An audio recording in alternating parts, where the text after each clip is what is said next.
Republicans pick Trump ally as nominee for House Speaker. Breaking news.ie Republicans chose Rep. Jim Jordan as their new nominee for House Speaker on Friday during internal voting, putting the gavel within reach of the staunch ally of the party's presidential frontrunner Donald Trump.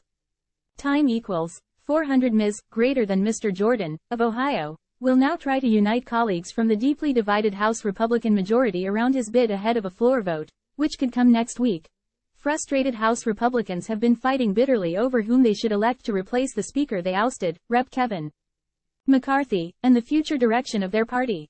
The stalemate, now in its second week, has thrown the House into chaos, halting business. "I think Jordan would do a great job," Mr. McCarthy said ahead of the vote. "We got to get this back on track." Attention swiftly turned to Mr. Jordan, the Judiciary Committee chairman and founder of the Hardline Freedom Caucus, as the next potential candidate after Majority Leader Steve Scalise abruptly ended his bid when it became clear holdouts would refuse to back him. But not all Republicans want to see Mr. Jordan as Speaker, second in line to the presidency. Some worry their House majority is being frittered away to countless rounds of infighting, and some do not want to reward Mr. Jordan's wing, which sparked the turmoil. "If we're going to be the majority party, we have to act like the majority party," said Rep. Austin Scott, who posed a last-ditch challenge to Mr. Jordan. Time equals 400 Ms. greater than. While the firebrand Mr. Jordan has a long list of detractors who started making their opposition known, Mr. Jordan's supporters said voting against the Trump ally during a public vote on the House floor would be tougher since he is so popular and well known among more conservative Republican voters. Heading into a morning meeting, Mr. Jordan said, "I feel real good." Other potential speaker choices were also being floated. Some Republicans proposed simply giving Rep. Patrick McHenry, who was appointed interim Speaker pro tempore, greater authority to lead the House for some time. The House, without a Speaker, is essentially unable to function during a time of turmoil in the U.S. and wars overseas. The political pressure increasingly is on Republicans to reverse course, reassert majority control and govern in Congress. With the House narrowly split 221 to 212, with 2 vacancies, any nominee can lose just a few Republicans before they fail to reach the 217 majority needed in the face of opposition from Democrats, who will most certainly back their own leader, New York Rep. Hakeem Jeffries. Absences heading into the weekend could lower the majority threshold needed, and Republicans said they were down about a dozen politicians as of midday on Friday. No floor votes were scheduled as attendance thinned before the weekend. In announcing his decision to withdraw from the nomination, Mr. Scalise said late on Thursday the Republican majority still has to come together and open up the House again.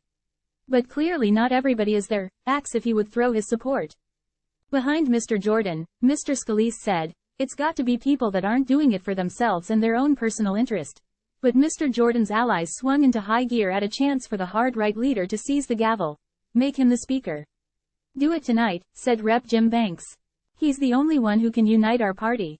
Mr. Jordan also received an important nod on Friday from the Republican Party's campaign chairman, Rep. Richard Hudson, who made an attempt to unify the fighting factions. "Removing Speaker Kevin McCarthy was a mistake," Mr. Hudson wrote on social media, saying the party found itself at a crossroads, also blocking Mr. Scalise. "We must unite around one leader." Earlier in the week, Mr. Jordan had nominally dropped out of the race he initially lost to Mr. Scalise, 113 to 99, during internal balloting. Mr. Scalise had been laboring to peel off more than 100 votes, mostly from those who backed Mr. Jordan. But many hardliners, taking their cues from Mr. Trump, have dug in for a prolonged fight to replace Mr. McCarthy after his historic ousting from the job. The holdouts argued that as majority leader, Mr. Scalise was no better choice, that he should be focusing on his health as he battles cancer, and that he was not the leader they would support. Handfuls of Republicans announced they were sticking with Mr. Jordan, Mr. McCarthy, or someone other than Mr. Scalise, including Mr. Trump, the former president. The position as House Speaker does not need to go to a member of Congress.